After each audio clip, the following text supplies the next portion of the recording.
for the benefit of those who will be able to have access to this later. All right. So securing your financial future.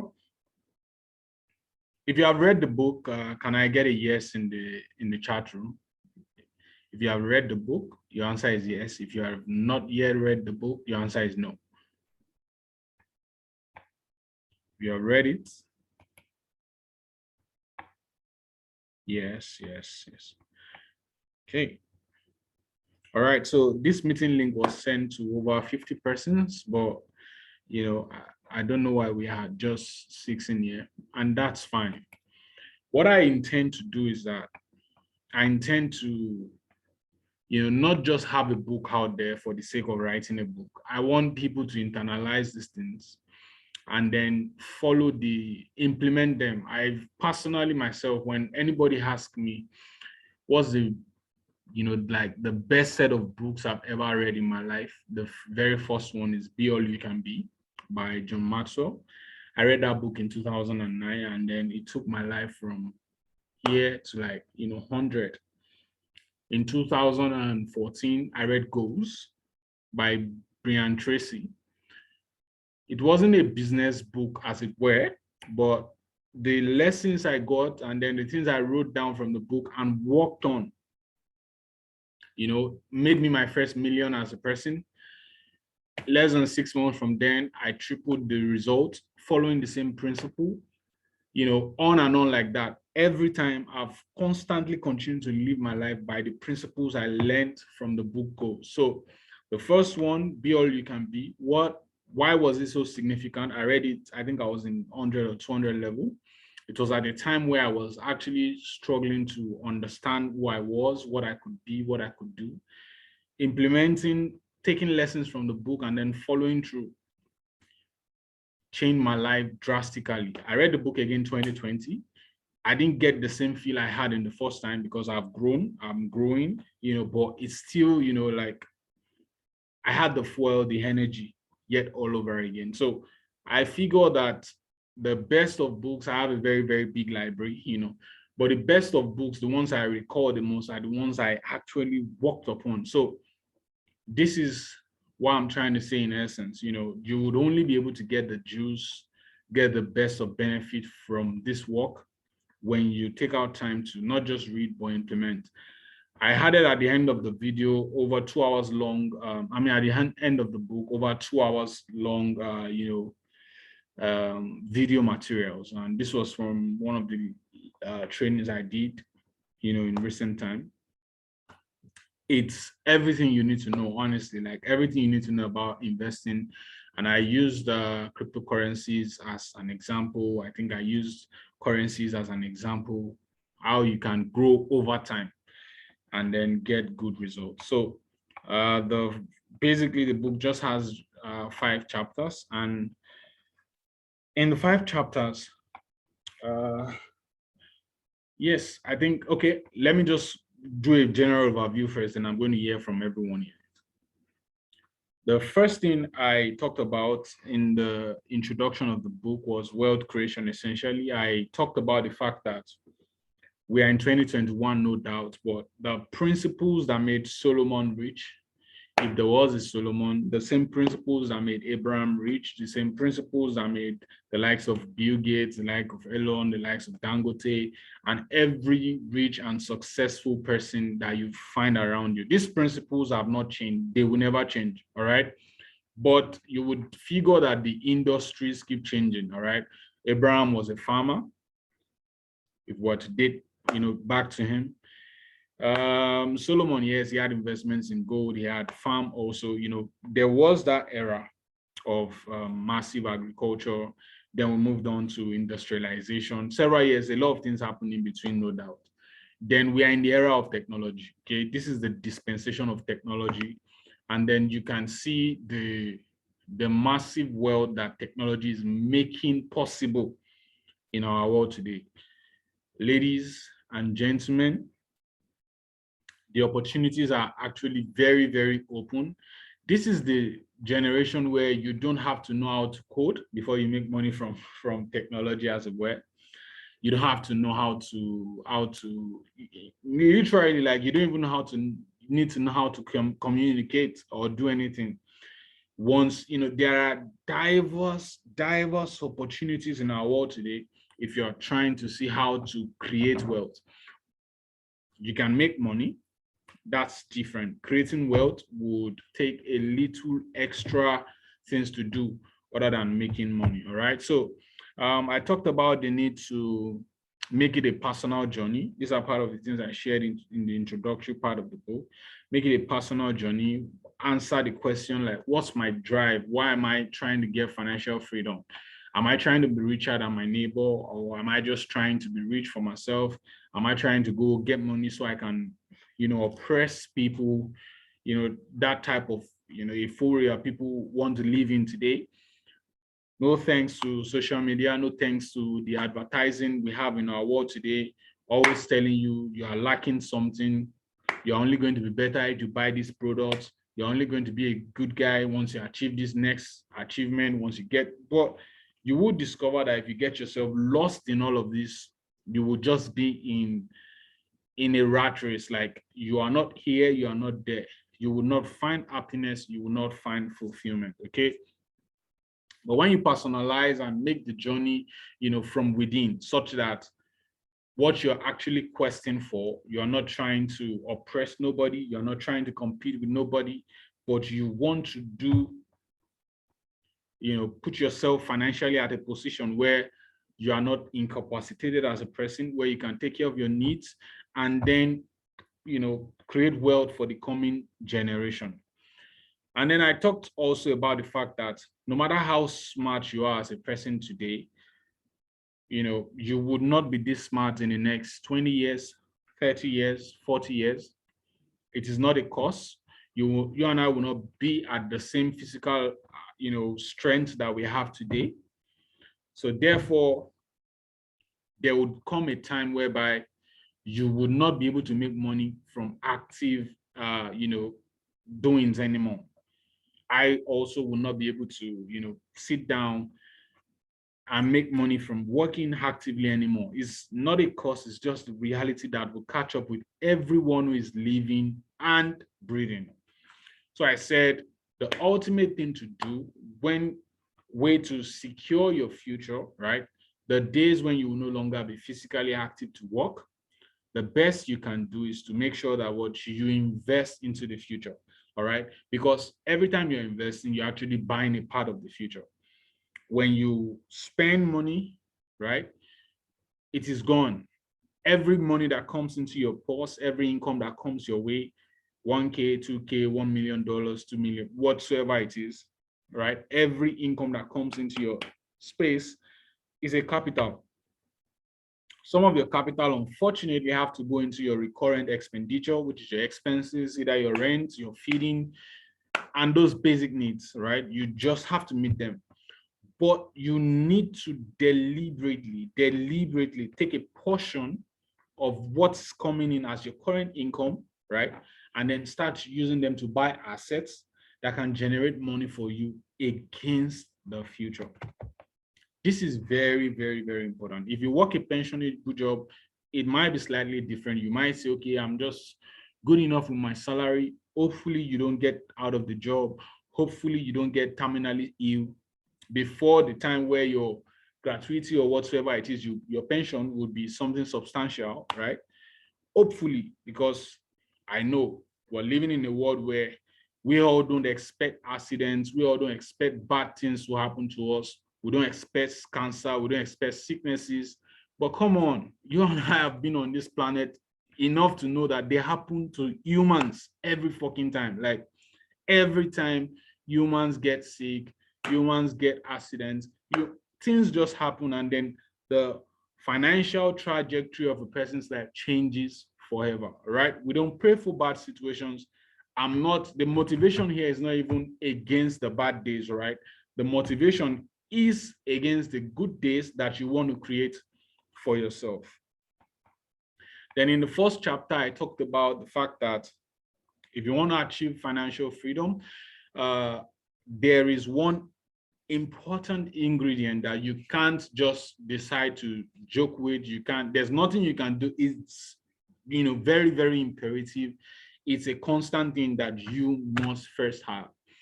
It's a different situation if you have parents who, they just betrothed all their wealth over to you and then you inherited everything. That's a different situation, right? You might not even need to read the book or, walk or do anything. But if you are not in that category, you must have for yourself a source of income, right? Your source of income is like that's your greatest weapon in this battle for financial freedom or for securing your future. Now, I also demystified in the book the fact that some people think, oh, because my income is small, then it's okay for me to say I'm broke because I have a small income. I don't need to save or invest because my income is very, very small. Honestly, the thing about small income, number one, it is very, very relative. Okay, somebody is earning 100K and then he's telling you, man, my income is very, very small. Somebody is earning 50K and he's saying, man, I'm waiting for 100K before I start saving. Another person is earning 1 million and he's saying my income is still small. All right, so it is very, very, very relative. Okay, then do you say, okay, do we create an average to say should we create an average for us to be able to say, okay, this person is having a huge income or a small income? Honestly, it won't still make any sense. Why? I think I shared the story of what's his name, Nicolas Cage, over 2 months ago. This guy, through the course of his career, has earned over $200 million. But presently today, all right, is worth less than $9 million, so thereabout. The same thing, you can look at the likes of Mike Tyson as a person in his career. This guy earned grossly around $300 million. And then today he's struggling to even worth around $2 to $3 million, right? So it is not firstly or outrightly dependent on the size of your income. Those were part of the things I tried to demystify in the book. If you can't save from the current income that you have, even if your income increases, you will not save, because it means that you are not adjusting your expense to your income. All right, that's the problem a lot of people live in. You are not adjusting your expense to your income. You might say, oh, I need this, I need that, I don't care. All right, I don't care what you need, but this is mathematical reality. If your income seems to be not enough for you right now, it means you are living above what you are earning. That's the mathematical reality, okay? And then the second thing I try to demystify, we are not robots, we are not static. So if you feel that your income is currently small, your income is poor, you are not static. There are a lot of things you can do about an income you are not satisfied with, okay? That's why you are human. That's why you have the ability to make choices.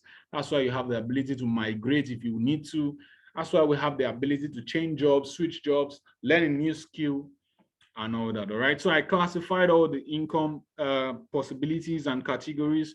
And income, I talked about the advantages and disadvantages, profits, interest income, rental income, and then royalty, all right? So I will not be flogging all this anymore. So what are the things you would want to take away from chapter 1, as it were? The first thing is the fact that you need to have a source of income. How small it is, how big it is. If you watch the video, the second video I attached at the end of this book, I showed the progress someone can make with saving just 2,000 naira in a month, all right, for somebody who is earning as low as 20,000 naira. All right, so if your income is currently around 200,000 naira in a month, you should be able to achieve like 10x whatever that person is doing. All right, if your income is around 400,000, especially for those who are possibly, maybe you are married and both parties in the marriage are bringing something to the table, you should be able to do much more with your income. That's the drive. Okay. Yes, I want to try and finish everything today, because tomorrow, unfortunately, some things came up. I will not be able to hold tomorrow's class. Okay, so let's try and run through, but yet not leaving out any important thing. Then I talked about the need to start budgeting. All right. Be in control. Don't let your expense take the wheel, from you. Budget, budget, budget. Like, be in control, be in control, be in control. You just have to tell yourself at every point in time. Resist that urge to spend to impress people. Like, you want to, come on, low. I'm going to buy, you want to buy, somebody's getting wedded. You are not even so deep into each other. But because, well, maybe you guys are colleagues at work, and then, people will ridicule me if I don't buy these clothes. Just because of this, I'm going to buy. Oh, it's expensive. Oh, but so they won't think I'm broke. So they won't think I'm this and that. Man, it's just your choice anyway. It's your money, but you need to start making smarter decisions, because you don't want to continue. All right. You don't want to continue in that roller coaster of,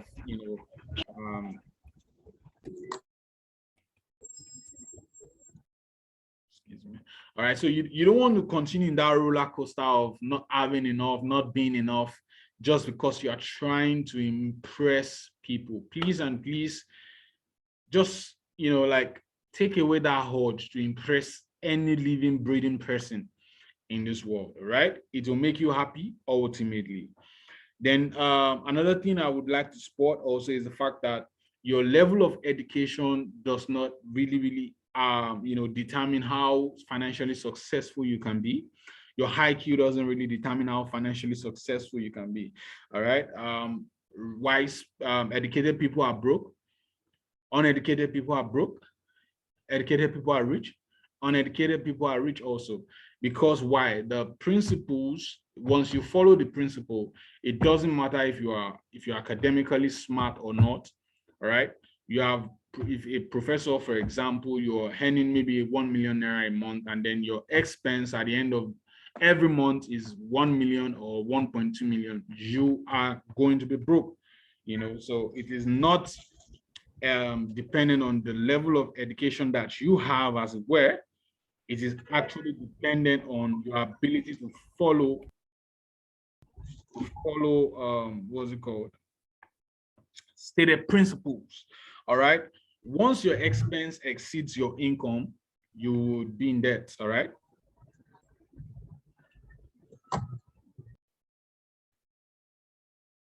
Sorry. Once your expense exceeds your income, you would automatically be living in debt, and that's dangerous. You don't want to put yourself in that psychological cage of being in debt. Once you there's a principle, I think there's a Bible that says that a borrower is a slave of the lender, or something like that. So you just have to ensure. And if you want to go into debt for business purposes, I think you need to consult a financial advisor so they can actually tell you. And you need to do the maths. Don't just jump in based on emotion. Oh, the loan is 20% or it's 10% interest. It's cheap. Oh, just going to jump on it. You need to seek a financial advisor before you actually do, even get loans for your business, right? I think it's better off that way. All right, so yeah. Now, the excess of your income, right, whatsoever that you have as the excess of your expense, rather, from your income, that's what you can actually generate your that's what you can secure your financial future with. All right. So if you are thinking of securing your financial future, it is the excess that you have after taking out your required expenses that you can use as a tool, all right, to actually generate this. All these streams of income that I talked about, you can try as much as possible to make sure that you are rooted in them, all right? Because the more you create channels to bring in money for you, the better and faster it is you can get to your goal. So for example, if your living expense currently is 100,000 naira in a month, and then you are making 500,000 naira in a month, it means you have 400,000 naira in excess to play with, all right, to do business with, to invest, as it were. Okay, so what else? Let me run through to chapter 2. This is where I will spend a little bit more time, because it is very, very essential to know that on this journey, as a matter of fact, when you meet, I'm sure you must have had that type of experience before. I remember when I was living in Fadeyi area of Lagos, there used to be one man there. You know, everybody refers to this man as happy. The man used to be very, very rich, you know, several years ago. And the man would, you know, would always tell the story. I used to have a lot of money. I used to have a lot of money, blah, blah, blah, blah. Everything is I used to. And I'm sure you might also know some people who are in that category, you know. Everything when it comes to their finances is in the past. Like you know, back in the days when we used to have a lot of money. You don't want to join that crop of people, I'm telling you. But if, you know, these things don't actually, they don't, you know, sometimes they don't jump on people suddenly. It's just one step at a time. They keep falling into, you know, jumping into these pitfalls, right? I call them pitfalls. And then before you know it, they are neck deep into that, and then they don't have that courage and confidence to be able to what make money as it should be anymore. So if you're going to avoid that, there are some you can control. Of these pitfalls, I group them into two. There are some you can control, some you can't control.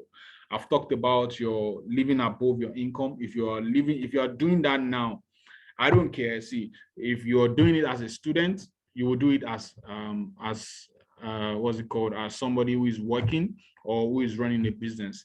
If you are doing it at 20, you will do it at 30. If you're doing that at 30, you do it at 40. You will just continue.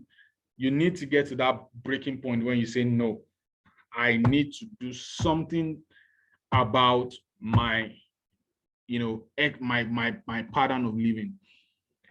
Your accommodation, your feeding, your transportation, cost of moving around and everything. You need to ensure that what you strategically put it within, you know, a comfortable means, such that you still have the ability to keep aside 20% of your income every month. You need to. It's a must. You need to do it.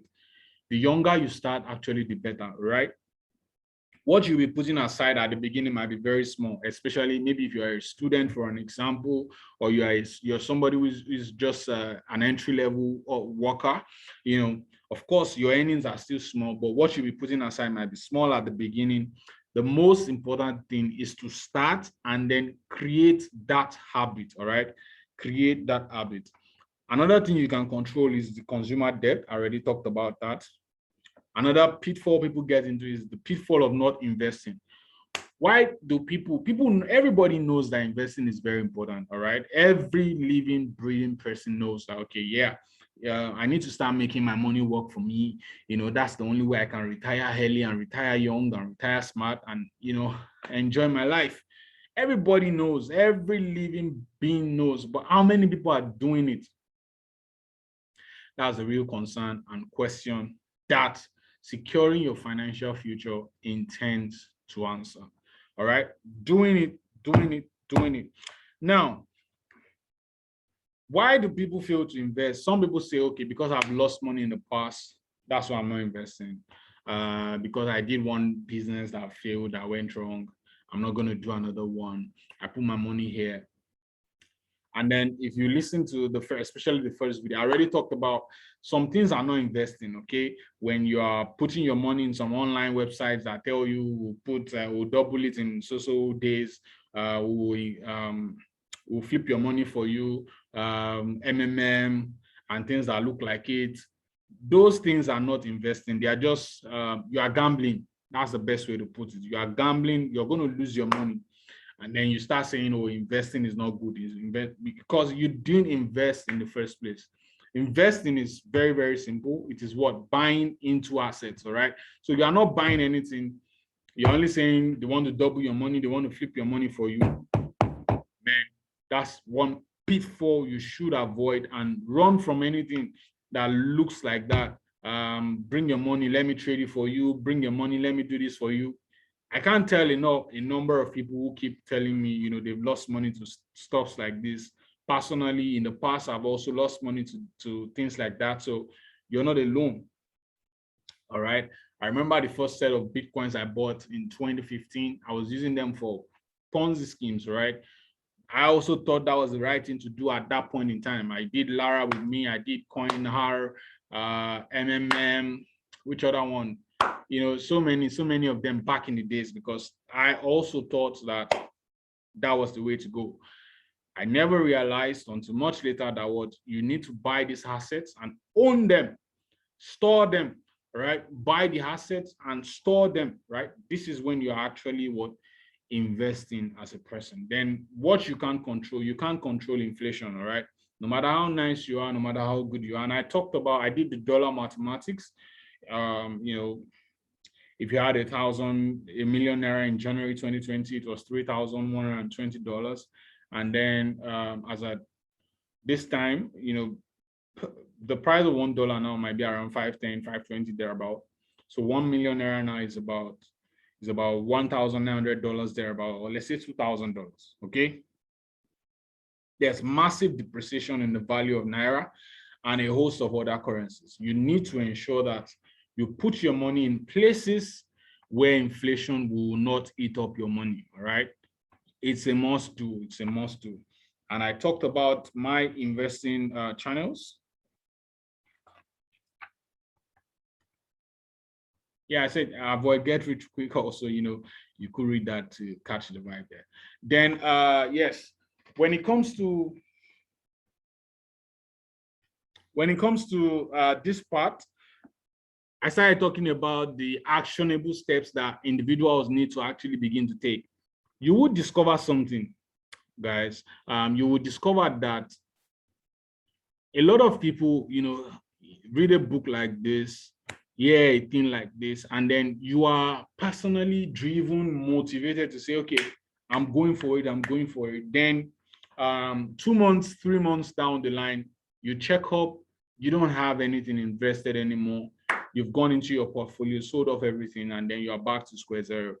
All right. So this is why I think you need to constantly like refresh your mind with stuffs like this. You need to constantly, you know, it's until it becomes a core habit for you, right? Until it becomes a core thing that you do. Like money comes into your hand right now, and then the first thing you are thinking of is, I'm putting out 20%, I'm putting out 10% of this, buying a particular asset, all right? With in mind that, okay, I'm not going to be needing money immediately, because this one, I'm setting it aside for my future. It must, until it gets to that point whereby when money comes at you, the first thing you're not thinking first of, oh, make I go chop life today, make I go, you know, like, I need to buy data, I need to go take my friends out, you know, this is big money. That the first thing that comes to your mind when you make any sort of money, be it your salary, be it your whatsoever, the first thing that is predominant on your mind is that what? I'm investing first, right? I'm taking out this percentage. That's why I tell people, you need to get to a point whereby you are fixed on the amount that you want to invest on a monthly basis, all right? So I said also, do what the rich people do. People think that they will start investing when they make money. I mean, when they get rich, they will start investing, but actually it is investing that will make you rich. All right. So it is something you need to start doing first, all right, before you get to that point of being rich. So if you can't live by a budget, you can't delay your gratification. That's what it means. If you can't delay your gratification, you won't be able to save. If you can't save, you won't be able to invest. If you can't invest, you won't be able to secure your financial future. This is not a cost. This is just the reality, right? So advertisers are telling you, buy now, buy one, get one free. Do it now. Everybody wants you to do it now. Excuse me. But guess what? You should get yourself to that point where your investment is the first thing that comes to your mind, and that is your do it now. Do it today, do it today. Click on this link now. Don't let it go. Don't miss this opportunity. Man, they want to take from you. It's as simple as that. We are all salespeople.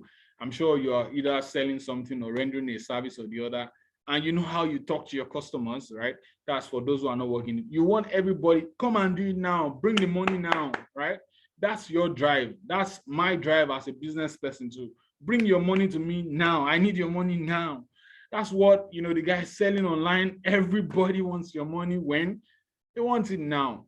But you need to what? Get committed to your investing first, right? Get committed, stay committed, continue to think about it. And then I think last month I talked about the need to, have a committed peer pressure group, a group of people that are also, committed investors. It doesn't matter the amount everybody is investing on a monthly basis, right? Just people who would, they are also personally committed. So if you have friends, for example, you know how cool it is when maybe I jump into the midst of, maybe you are a Chelsea fan now, right? And then you jump into the midst of other people who are Chelsea fans. You know how excited you just start talking, hey, Atira Lukaku, hey, we just got this, we just got that. It's quite exciting, right? Because you guys have a thing in common. So it's also important, if you can, and you must try to look for a group of people who are also committed to securing their future, all right? Always be around them. Let the drive, let the energy be the same, right? Not just people to party with, look for people to invest with, right? They are also thinking investment. And then be very, very careful. Of course, don't give your money, don't cast your money into anybody's hands. This is why I think personally I'm in love with stocks and with cryptocurrencies, all right? Because it gives you the outright power to own your investments. You own your investments, you monitor them yourself. You are not giving them to anybody to do anything on your behalf. You're not giving them to anybody to do anything for you. I did a video where I talked about the kinds of wallets that are very, very good for that purpose. Maybe I would resend the link for those who don't have it, or for those who don't know yet, you can also reach out to me on WhatsApp. I'll be kind to let you know. So own your investments, take responsibility, be in control. Very, very, very, very well. Very important. So there are several investment vehicles. You can think real estate, you can think bonds, you can think stocks, you can think currencies, you can think precious metals, all right? But the easiest one for you to start stepping in with as little as 5,000 naira, as little as 50K, 100K, $1,000, $2,000, or whatsoever.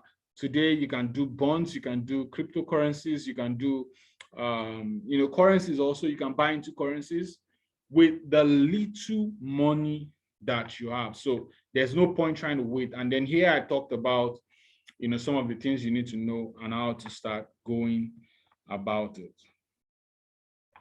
Then in chapter 4, which is where I started, drawing a close to this, I said, start your journey today.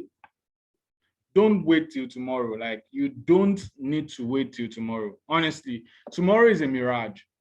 It will come to you. Maybe you have some money right now, and then you start feeling, I'll start next month. I'll start the other day. The other day is going to come, and then you have more needs. You have other things to cater for. I've been there, right? I've been there. You need to what? Start acting, no matter how small it is, and then just stay focused and committed. Stay focused, stay committed. Stay focused, stay committed, right? Then equip yourself with the necessary mental capacity required to attain financial freedom. Now I'm going to ask a question, all right? I want to ask a quick question from everyone. If you already have you have an investment portfolio right now, maybe you've started buying cryptos, you have real estate properties or whatsoever, your answer is 1, right?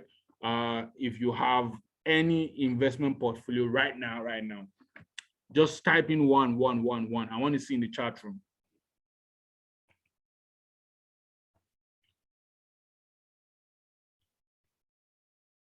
If you don't have any at all, there's nothing to be shy about. Just type in 2.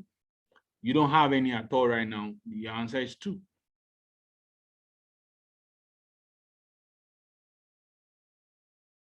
Okay, so good. All right. So for those who answered 1, I want to know. Just tell me some of the places you are currently invested in. Some of the places you are currently invested in. Just share with me. Is it crypto? Just type crypto. If it's crypto, if it's currencies, just type currencies. If it's real estate, just type real estate. Let me know. There's something I'm driving at, and I want you to take this point very, very important. All right. I'm waiting. Okay, somebody says BTC crypto. Nice crypto.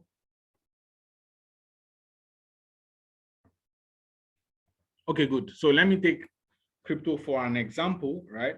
Because of course, these are way easy markets, and then they are very volatile. Because they are very volatile, they give you so much capital gain in a short period of time, and also they can take your, they can what's it called, give you losses also at a very, very quick rate in a very short space of time. So however, please listen to me well, you have not lost until you decide to sell at a loss. All right, until you decide to sell at a loss, you have not lost your money. So I know the projection with cryptocurrencies, and let me ask this question. If you have a portfolio right now, you already have an investment portfolio. If your portfolio should go down by 70%, if your portfolio goes down, maybe you have a $1,000 portfolio right now, or you have a $10,000 portfolio right now. If your portfolio goes down by 70%, it means that for a $1,000 account, you now have $300, right? For a $10,000 account, you now have $3,000. How are you going to feel? How are you going to feel? I want to know how you feel. All right, share that with me. How are you going to feel?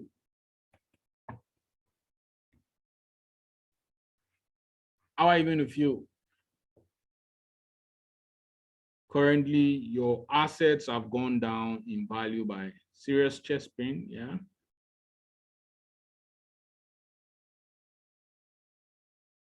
Okay.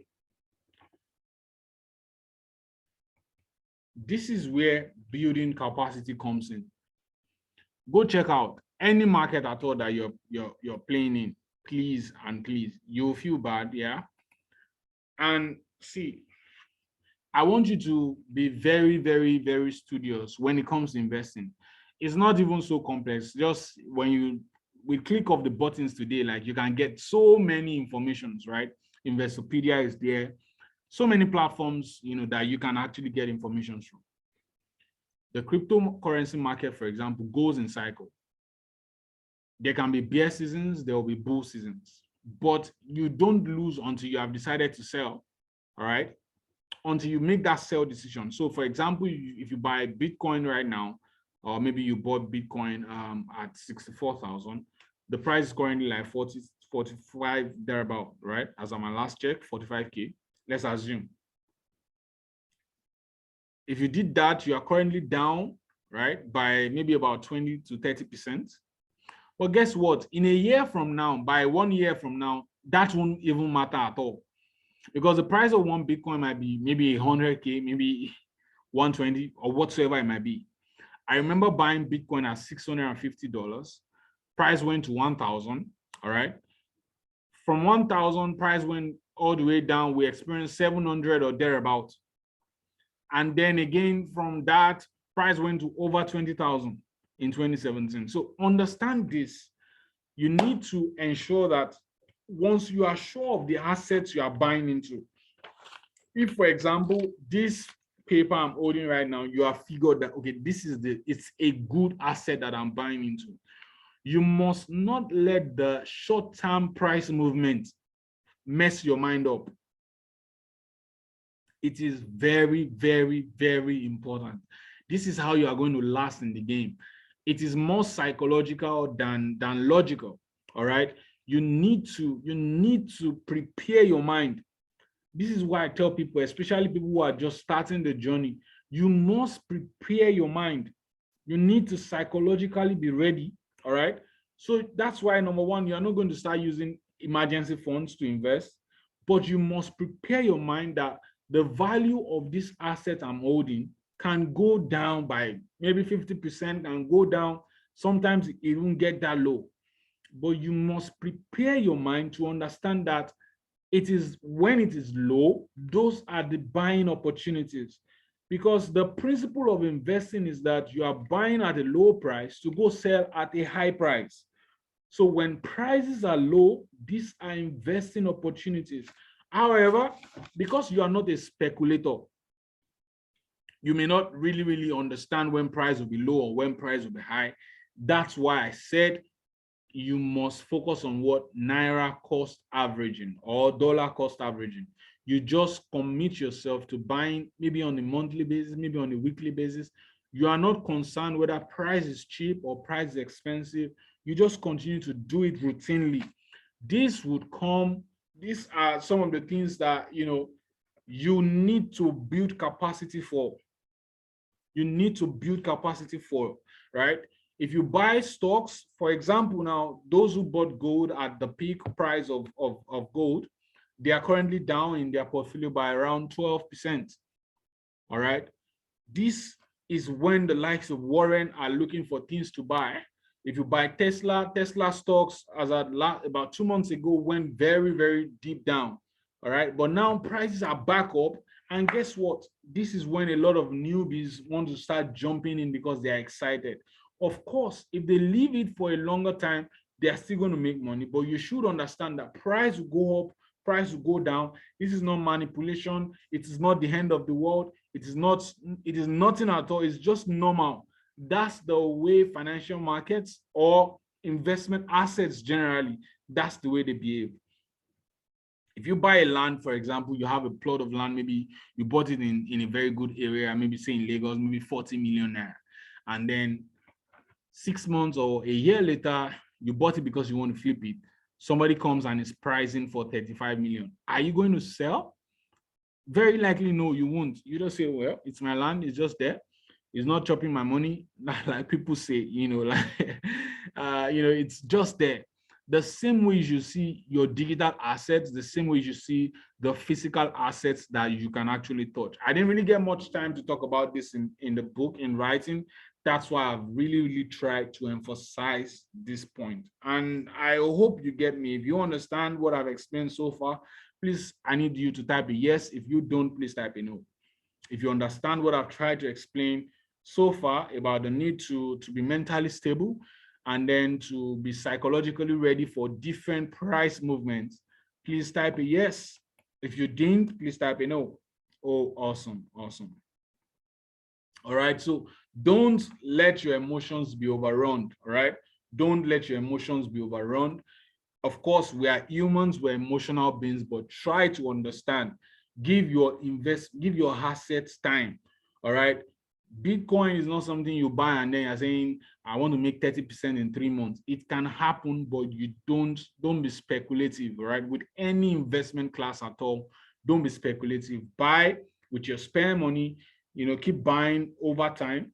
Don't buy with emergency funds. You want to pay your rent in the next 2 months. Let me quickly go and do something with this money. You are going to mess up your mind. All right. Don't do such. You want to pay school fees, you want to pay certain things. You don't put such money into anything. You be financially smart and stable. All right. So yeah, you could get to read through all that, and then yeah, you would.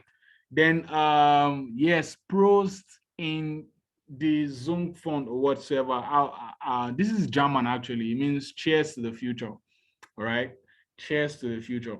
I should have added the translation. Somebody asked me that, what does it mean? And I'm sure some people might have Googled this, to have that understanding.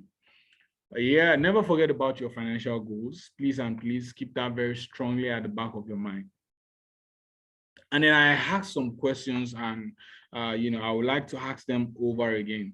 What does financial freedom means to you? These are questions you must personally answer. What it will mean to you will be different from what it will mean to me, all right? But something might be in common. The point where you are making money passively, and then you don't necessarily have to go working anymore. I think that looks like freedom. That makes a lot of sense. You should have answers also, like, what does it mean to me? What do I want to achieve? What am I going in for? All right. If you are married already, are you and your babe, you and your husband, are you guys having this conversation? How do we want to prepare? What are we doing with our resources? These are conversations that you must necessarily have, not just have them, but sit together and plan them. Honestly, the journey is easier with couples. It's easier, especially when both parties are bringing something to the table, even if one is not bringing, but the journey is easier. You guys can hold each other accountable. You can always encourage each other to keep it going, all right?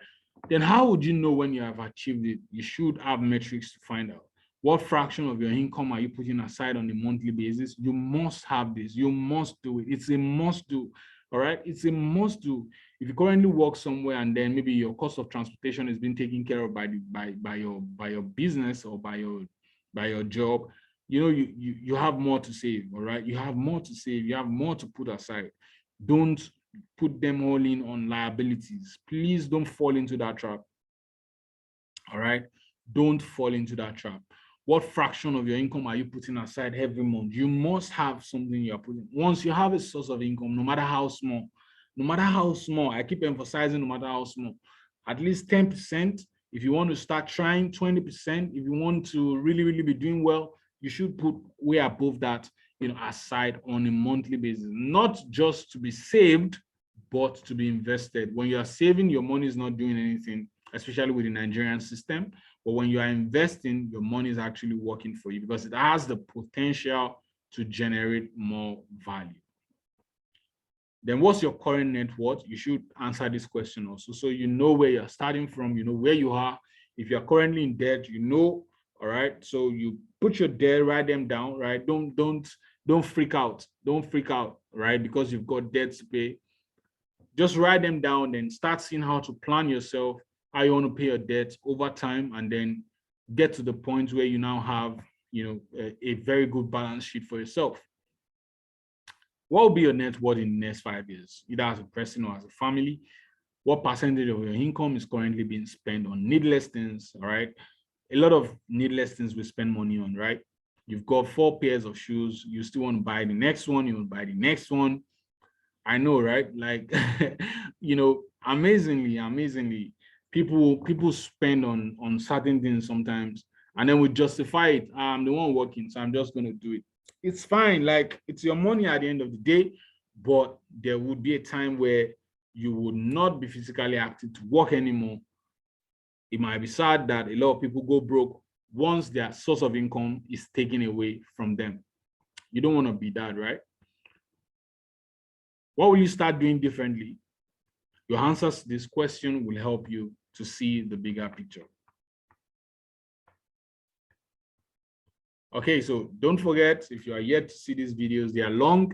You would be watching them on video on YouTube. You could put them on 1.5x. That's how I do. If I'm watching a long video, I just increase the pace at which I'm watching so that I can really, really catch up with time. I slow them when I have to, but necessarily, please, I put in a lot of work into this. And of course, those who were at that event would be able to tell, how beneficial it really, really is and was. All right. So keep yourself abreast of all of this. And now I'm going to take questions. If your background noise is very, very good, all right, if you know that there's no noise where you are right now, if you know there's no noise, you can unmute yourself and ask a question. If you want to type it out, just type it out. Whichever format, I would get them very well. All right. So now I promised something that I'm going to share, how I spot my gems, right? How I spot my gems in the financial market. See, for example, I'm just going to do a typical example right now. I'm going to come over here for those who are, I'm using cryptocurrency as an example because I know it's quite common and it's trending very well today. So I come over to a chart like this. This is where I have the price of all the cryptocurrencies that are quite viable on the exchange currently. And then I'm going to just do what? Let me not use Bitcoin as an example. Let me use DOT, maybe let's say DOT for an example. If you click on this now, you can open up the price. You can see what exchange is trading on. You can, if you are a student of charts, which I expect you to be, if you're investing, at least basically just understand a few things about charts. All right. If you're a student of charts, you can go check this up on TradingView. You want to know what price was it at 6 months ago? What price is it currently? What price, is it at currently? What's the highest price that's gotten to? Is it going down? Is it going up? You want to, try to understand. And of course, because Polkadot, I have, personally researched this particular cryptocurrency for a while. I've been holding it for quite a long time, right? I know price was already at $40 thereabout before. Now price is at 20. Should I start freaking out or start seeing it as an opportunity to buy more? There's one people are really, pushing and talking about today, AXS, right? AXI. Now, I didn't buy it. All right. I missed it completely because you can't buy all the assets. You don't need to start jumping around from one asset to the other. Okay. So since I figured I missed it, what am I going to be waiting for to invest in? Right? If I want to jump in on that pair now, if I want to jump in on that AXS, what I will be doing as a person is to wait for the down crash in the market price, right? The period when market price crashes drastically, at least if I see a 50% crash, because we see that a lot in the crypto space, okay? We see 50%, we can even see 70, you can see as low as 80%. That's when I want to start going because I've missed the right opportunity to buy. This coin has done about 100x in the space of just 1 year. All right, in the space of 1 year, it's done 100x. This is not the right time for me to go buy as a person. It's not wise. I don't want to go buy now and start expecting that price will keep going higher when I know that there will still be retracement opportunities in the market. Okay, how do I like BNB is another typical example. It has gotten to 600 and something. It went as low as 200 plus there. I've been holding that. I added more position when price went down. You don't need to start jumping around from one to the other. Once you spot one gem, like you spot one viable asset, be it a stock, and you know that, okay, this is what is trending currently, or this is where the world is. You look at TikTok as and you look at their stock, you know, okay, this is one social media platform currently, tensioning everybody. The Gen Zs love it. The price might continue to grow, for a very long time, except you have something else coming to come and, to come and contend with the viability of that stock. Look at the broadness of Facebook also. You don't need to, all you keep doing and looking out for is when the price dips on this gem, I'm going to take it as an opportunity to what? To buy up more. Opportunity to what? To buy up more. All right. And then if there's anyone that is very, very, very popular, like this AXS I talked about now, price has done, so fantastically already in a year. Whoever is buying now is not financially smart. All right. Nobody who is wise financially will be, jumping into it right now. It has done 100x in a year. That's significantly way too much, right? That's a lot of movement.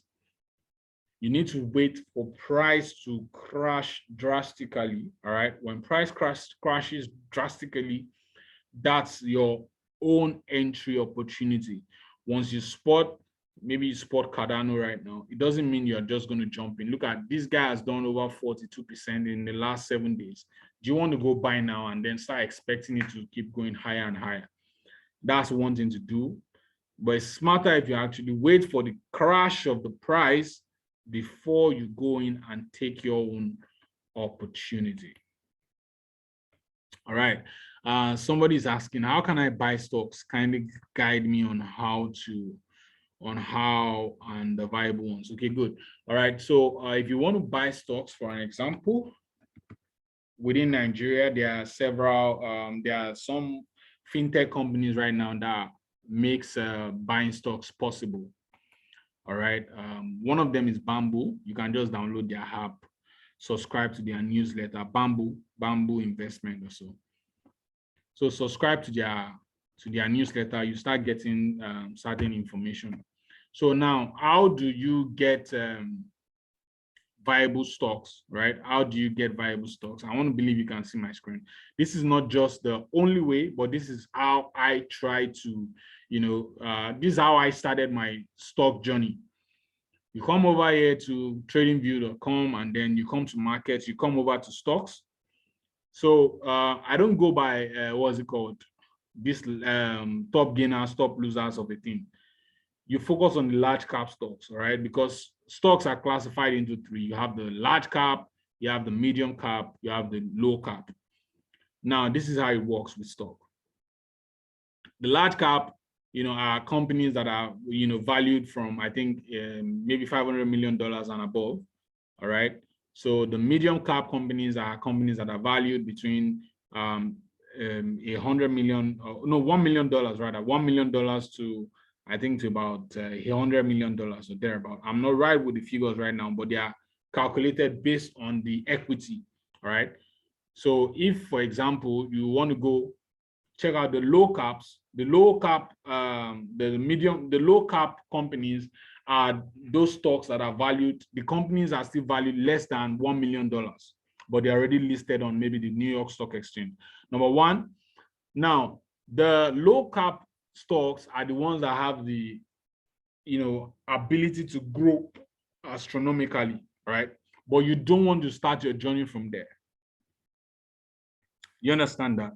You are a beginner in the game. You don't want to go start with high risk. The higher the risk, the higher the returns, right? But you don't want to go start your journey from the low cap companies, because some of those companies, the way businesses die, some of those businesses are going to die. Some of those businesses will not really live up to their potential. Why not start your journey from a large cap company that your money won't go down, right? Your money is not, you are sure that at least this company is going to be here for the next 10, 20, 50, 100. Some of those companies on large cap level, they've been in existence for over 200 years. You can imagine. So you are not coming in and then you are wondering, oh, am I going to lose my money or thereabout? But then some of them will do maybe 5%, 10%, 20% in a year. All right. Some of them will do, maybe 2%, 5%, but it's way better. And then you are learning. Don't forget you are learning. And then another thing you could also focus on is called S&P 500. So the S&P 500, for example, this is a collection of all the what's it called? The top, what do they call them? Fortune 500 companies, right? The Fortune 500 companies of the world. The S&P 500. So if you, for example, if you invest $100 into S&P 500, it means that you are buying a collective stock of all the Fortune 500 companies. So some would have good gains, some will have low gains whatsoever. You don't care. You are going to be earning based on the average performance of S&P 500. So, and for example, S&P 500 last year did around 32% thereabout. Okay, so if you invested in S&P 500, you had about 32%, profit. Whereas some of those companies did maybe 70%, 100%. You are reducing your risk. That's what I'm trying to emphasize. So if you want to start your journey, please, you can always check here. You can go by the cap, which is large cap. You check out the medium cap also. And then you have the low cap companies. You can always check them out. Then you can go by their sector, which is what some people do. For me also, I just focus on the technology-based companies, because why? Technology is where the world is at right now. All right. So, and if you go check out the best performing stocks, in a long time now, they've always been around tech and then in consumption, right? Tech and consumption, food, and then tech. Those are the places that, we've been having a lot of growth recently. But you can always check out based on all of these sectors, then start looking. So you don't necessarily have to bury your head into everything. Once you find out one that really, works with you very well, that you understand what the business is doing. Imagine people who invested in Pfizer, the pharmaceutical company that made the best set of vaccines that we have currently. They've been making a lot of money recently. Look at what, when Virgin Atlantic went to Mars recently, the day they launched to space, their stocks appreciated, their stock value went up around almost 40%. And then the price is still going, because why? They are innovative, they are doing something. Netflix, for example, that's the best performing stock of the last decade. Because why? They are disrupting an industry. It's entertainment, yes, it's tech, all mixed together in one. So if you're looking, just look in that direction. Have the understanding that what you're trying to do is you're trying to buy a fraction of this company, you're owning a fraction, expecting the price to go up much later, and then you make money off that. I want to believe I answered that question very well. So if you've got any other question or contribution, I'd love to hear from you. Question, contribution, anybody? Okay, so in the absence of none, it's been an amazing time with you guys this evening. Thank you very much for attending. Thank you very much. Question, comment, please. All right.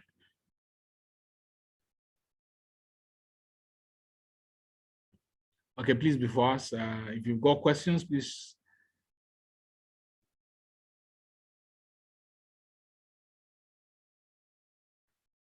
You can unmute yourself if you've got questions. And all right, so how long do you hold stocks on average? Well, it depends on you. You can, if for example, you're buying, and then, like I said, you're actually buying for the future. If you are buying a business that is very, very viable, say Tesla, for an example, why do you want to sell now?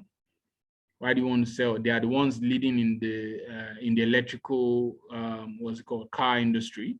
And this industry, we know it's going to take over the existing, what's it called, gas or petrol-driven vehicles that we currently have. So yes, until you get to that point where you know that, okay, I don't want to say you need the money, because don't forget, you have your income still steady, except maybe you want to cash out from your digital investment and then you want to go buy real estate properties. I don't see a reason why you should sell your stocks, especially if you have taken good position. You own Bitcoin, you bought your Bitcoin very early. I don't see a reason why you should start selling. Why? Because the industry is still very, very viable. It is preparing to unseat the current what's it called, the current fiat industry that we have right now. So there's no point selling right now, because you still have your what? Your what?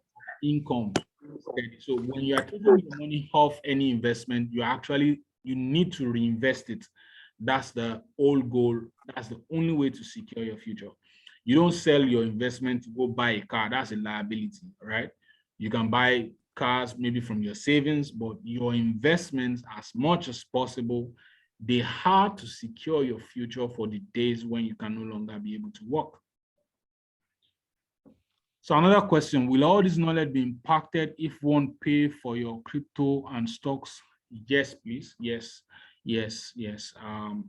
I've got a crypto trading and investment session that is coming up. That's next week. And yes, all of these things, how to spot cryptocurrencies, what to look out for, will be extensively taught next week. Any other question, please? Yeah, Mr. Toby. Yes, sir. Yeah, I've been awake all day. I'm here all night just listening to your message. Yeah, thank you very much for the impact you have created so far in our lives. So, my this thing, it's like you have touched it. So, I'm actually looking into stuff because I've been into crypto. Oh, so nice. My question is, like, if you're holding something like Apple, I just drafted them out actually because I've not actually started. Awesome. Adding yeah, like Tesla, Facebook, Google, Amazon, and Apple. Yeah. Like these 5. Yeah. What can you say about them? Are they okay? All right. Now, look at this. Let's look at it this way. Amazon, for an example, this is a company. I think that's the the company with the highest net worth presently. They have been in existence for about 20 years. They led the e-commerce revolution. They are leading the, what's it called? The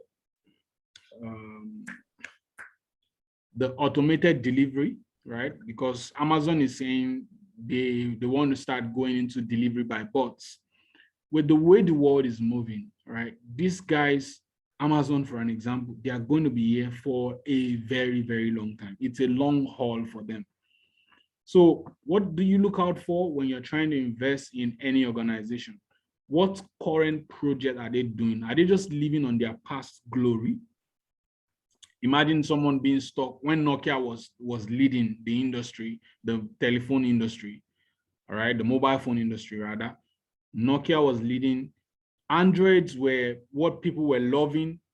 A lot of us were waiting. I could remember back then, I was saying I will buy Android, but I'm waiting for Nokia's own, waiting for Nokia's own, waiting for Nokia's version. I'm waiting for, so they slept on it. They slept on their horse, and then the value of their proposition in the market started going down. Though Nokia is still in existence today, but except they reinvent themselves, which they might do, right? I'm sure they've changed ownership like twice now, trying to see how to come back alive. It might take them a long time. They may never come back. That's another possibility. But what you should focus on is, I'm not just buying Apple because it is Apple. Are they keeping up with their innovations, right? Is there a new trend in that particular industry? Who is leading the new trend in that particular industry? Because once that company survives, the market capitalization is going to switch over to where innovation is. So investors are looking for innovation. Even though some people will say it's hype or whatsoever, but that's the way to go. So Amazon is not sleeping currently. Apple is not sleeping. They are dragging it real and tight with Samsung. And if you look at the way the Apple economy is being built, especially in advanced countries, once you own an iPhone, you are bought forever. Like, you are bought forever. Once you own a MacBook, you don't want, you hardly see somebody who leaves a MacBook to say, I'm going to go buy something else. I'm tired of this. You are waiting for their next edition, so they've been able to sustain what they are doing as a business. Definitely the value of their price or the stock also will continue to grow. Look at Google. Google is taking seats everywhere. They are not sleeping.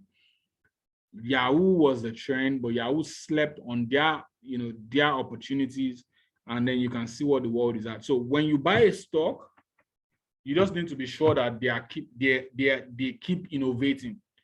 And also, when you spot new ideas, also that you feel, oh, maybe if you are a farmer, for example, and then you know of new trends that are leading the agriculture industry, the first thing you need to look out for is this organization. Once they register on the New York Stock Exchange, the chances that they are doing the right thing is very, very high. All right. And of course, since you are not going to put all your life worth on one stock, because even with crypto or with any asset, you are not going to put all your eggs into one basket. You are not going to expect that, oh, I'm going to buy this one and then I'm expecting it to give me 1 million%. You don't do that. All right. So what you do is you look out for the one that is viable, that is bringing innovation. The world today is tech driven. All right. So you are not going to be, somebody's telling you about maybe Kodak. Kodak is still in existence, but you know that we're in a world of digital cameras today. There's no majority of these old cameras that uses all this film and all the stuff. Even our phones are better than them in terms of quality pictures. All right. So you don't want to go start looking into such kind of stuff. You want to focus on innovation. Innovation is where price would ultimately tend to. And of course, with you already understand charts. It's still the same principles. All financial markets are the same. So you understand the principle of support, resistance, and then those are buying opportunities. And then, you would have a good ride doing that. All right, boss. Thank you very much. I really appreciate. You're welcome, sir. Yeah. Any other question, please? All right. So in the absence of none, man, I need to. Yeah. Yeah. One more question, please. How do you turn your Naira over, like, to invest in all these stocks?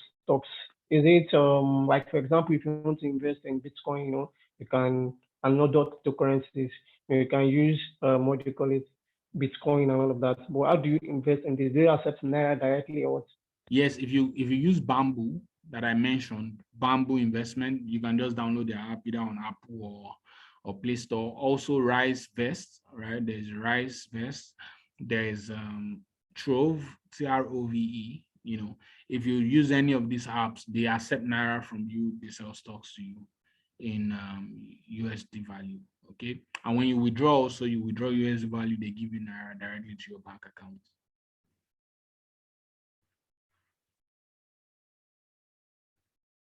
Okay, good. Somebody says he knows of Rice Vest. Okay, so yeah, you would have a good time with any of them. Are we good? All right, so thank you very much, everyone, for making our time. It's been an amazing pleasure for me being your lead tonight. Have an amazing rest of the day.